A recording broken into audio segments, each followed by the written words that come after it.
নমস্কার, doctor রূপস channel আপনাদের সবাইকে স্বাগত। আজকে আলোচনা করব হাত পা অতিরিক্ত ঘেমে যাওয়ার কারণ এবং এর আদৌ কোনো চিকিৎসা আছে নাকি, বা কিভাবে থাকলে এর থেকে মুক্তি পাওয়া সম্ভব, বা এটা নিয়ে আদৌ কোনো চিন্তার কারণ আছে কিনা।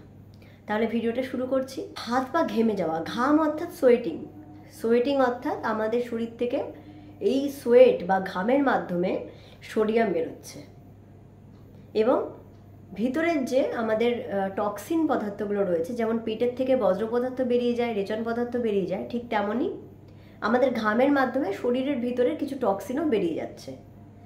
অনেকের দেখবেন হাত পা অতিরিক্ত ঘামে, ইভেন কি যাতায়াত করার সময় পায়ের ছাপ পর্যন্ত পড়ে যায়, জলের ছাপটা পর্যন্ত পড়ে যায়, এত অতিরিক্ত ঘাম হয়। তাহলে এই ঘাম নিয়ে অনেকেই ডাক্তারবাবুর কাছে দেখাতে যান যে ঘাম হচ্ছে এটা কতটা চিন্তার বিষয়, মানে তারা আদৌ বুঝতে পারছে না যে ঘাম হচ্ছে, কি হচ্ছে ভিতরে, কেন হচ্ছে। তো সেই নিয়ে আজকে ডিটেলসে আলোচনা করছি। কিছু কিছু কারণ আছে ঘাম হওয়ার। প্রথম কারণ হচ্ছে, যেটা মেন কারণ, সেটা হচ্ছে যে থাইরয়েডের সমস্যা, যেটাকে বলা হয় ওভার অ্যাক্টিভ থাইরয়েড গ্ল্যান্ড। এই থাইরয়েডের সমস্যা হলে কিন্তু অতিরিক্ত ঘাম হয়। এছাড়া নেক্সট আসছে জেনেটিক প্রবলেম, যাদের জেনেটিক্যালি একটা ধাঁচ রয়েছে যে ঘাম হওয়া, এটা একটা। তৃতীয় কারণ হচ্ছে স্ট্রেস, টেনশন, মানে অ্যাংজাইটি বা প্যানিক। অনেকের দেখবেন এক্সাম দিতে সময়, মানে পরীক্ষার সময় অতিরিক্ত ঘাম হয়, হাত পা ঘেমে যায়, লেখার সময় ঘাম হয়। এটা কেন হচ্ছে না, ওই অ্যাংজাইটি, প্যানিক, এই কারণে ঘাম হচ্ছে। আরেকটা কারণ হচ্ছে অনেকের না স্কিন টাইপটা এরকম থাকে, অর্থাৎ স্কিন টাইপটা এমন থাকে তাতে ঘামের পরিমাণটা বেশি থাকে। অনেকেই অনেক বেশি ঘামে, এটা তার এক একটা স্কিনের টাইপের ওপর ডিপেন্ড করে। আবার অনেক ক্ষেত্রে অ্যালার্জির কারণেও কিন্তু হতে পারে, মানে যাদের মধ্যে ধরুন অ্যালার্জির একটা টেন্ডেন্সি রয়েছে, তাদের স্কিনের কোয়ালিটিটাই এমন থাকে যে তাতে ওই ঘাম একটা বেশি হওয়ার সম্ভাবনা থাকে। কিন্তু এটা কিন্তু সব ক্ষেত্রে নয়, এটা সব ক্ষেত্রে নয়। তাহলে এই হচ্ছে মেন কারণ, যে যেই কারণে ঘাম হতে পারে। অনেকে বলে সুগার থাকলে ঘাম হয় না, সুগার থাকলে কিন্তু ঘাম হয় না। ঘামটা কখন হচ্ছে না, যখন সুগার ফল করছে, হাইপোগ্লাইসেমিয়া হচ্ছে, তখন ঘাম হচ্ছে। তখন কিন্তু হাত পাত থেকে ঘাম হচ্ছে না, তখন ঘাম হচ্ছে বডি থেকে, গায়ে ঘাম হচ্ছে। হাতে স্পেসিফিক্যালি ঘাম হওয়া বা পায়ে স্পেসিফিক্যালি ঘাম হওয়া, এটা কিন্তু সুগারের জন্য হয় না। এই ভুল ধারণাটা কিন্তু অনেক পেশেন্টদের রয়েছে। তারা ভাবেন যে সুগার বেশি আছে তার জন্য মনে হয় ঘাম হচ্ছে, তারা টেনশন করেন। তাহলে এবার আলোচনা করব যে এই যে ঘাম হওয়ার কারণগুলো আমি জানতে পেরে গেলাম, এবার বলবো এটা কি করণীয়। এর জন্য বেসিক্যালি কিছু করণীয় নেই, কিন্তু এই যে কারণগুলো বললাম, তাহলে দেখে নেওয়াটা দরকার যে আদৌ এইসব কোনো রোগ আছে নাকি, বা স্ট্রেস বা প্যানিক অতিরিক্ত বেশি হচ্ছে নাকি, বা খেয়াল করে দেখতে হবে যে অ্যালার্জির কারণে হতে পারে, তাহলে স্পেসিফিক্যালি এমন কিছু খাবার খেলে সেটা হচ্ছে কিনা।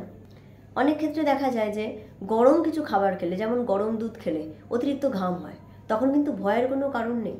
বা ঝাল জাতীয় জিনিস, স্পাইসি খাবার খেলে ঘাম হয়, সেক্ষেত্রে কিন্তু ভয়ের কোনো কারণ নেই। এবার আমাকে শুধু দেখে নিতে হবে যে আদৌ কোনো রোগ এর মধ্যে আছে নাকি। মানে আমাকে তাহলে থাইরয়েড টেস্ট করতে হবে, TSH হরমোন, থাইরয়েড ফাংশন টেস্টটা আমাকে করতে হবে, থাইরয়েড স্টিমুলেটিং হরমোন, আর FT4 FT3, এই থাইরয়েড টেস্ট করতে হবে। আবার যদি কোনো পেশেন্ট সুগারের রোগী হয়, তাদের সুগারটা ফল করছে কিনা সেটা দেখে নেওয়াটা দরকার।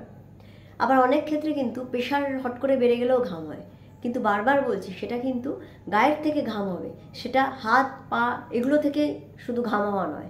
আমি বলছি যাদের হাত পা অতিরিক্ত ঘেমে যায় শুধু তাদের ক্ষেত্রে, তো তখন থাইরয়েড টেস্টটা করে দেখে নেওয়া, স্ট্রেস বা প্যানিক এরকম কোনো টেনশনের মধ্যে দিয়ে যাচ্ছে কিনা সেটা দেখে নেওয়া। আর এছাড়া কিছু করণীয় নেই। এবারের প্রতিকার কি, মানে চিকিৎসা কি করা যেতে পারে। প্রথমত ভয়ের কারণ নেই, আমি রিপোর্টগুলো দেখে নিলাম, থাইরয়েড টেস্ট করে দেখে নিলাম, তাহলে ভয়ে কিছু নেই।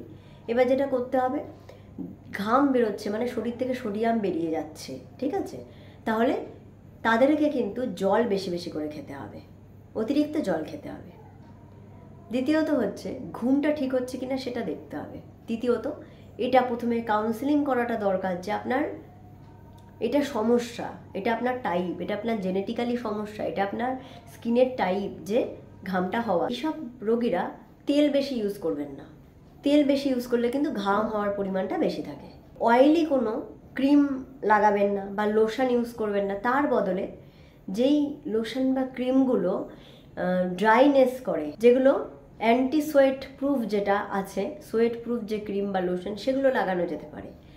আর হলুদ গুঁড়ো আর চন্দন বেটে হাতে একটু লাগিয়ে নিলে ড্রাইনেসটা আসে, মানে এই যে ঘাম হওয়ার প্রবণতা, অতিরিক্ত ঘাম হওয়ার প্রবণতাটা কমে। তবে সায়েন্টিফিক্যালি বলতে গেলে আদৌ এর কোনো কাজ আছে কি না সেটা কিন্তু খুব একটা জানা নেই। তবে চন্দনটা আপনার ক্ষেত্রে উপকারী, এবং যাদের মুখও ঘামে, হাতও ঘামে, পাও ঘামে তাদের ক্ষেত্রে মুলতানি মাটি চন্দন এই দুটো মিশিয়ে হাতে যদি লাগানো যায় মাঝে মধ্যে, তাহলে দেখা যায় যে ওই ঘামের পরিমাণটা একটু কমেছে। তবে এটা জানাটা দরকার যে হ্যাঁ, আপনার কোনো ভয় বা টেনশনের কারণ নেই, এটাকে মেনে নিয়ে চলতে হবে। আশা করছি আজকের ভিডিওটা যথেষ্ট উপকারী ছিল। অন্য ভিডিও নিয়ে আবার দেখা হচ্ছে। ধন্যবাদ।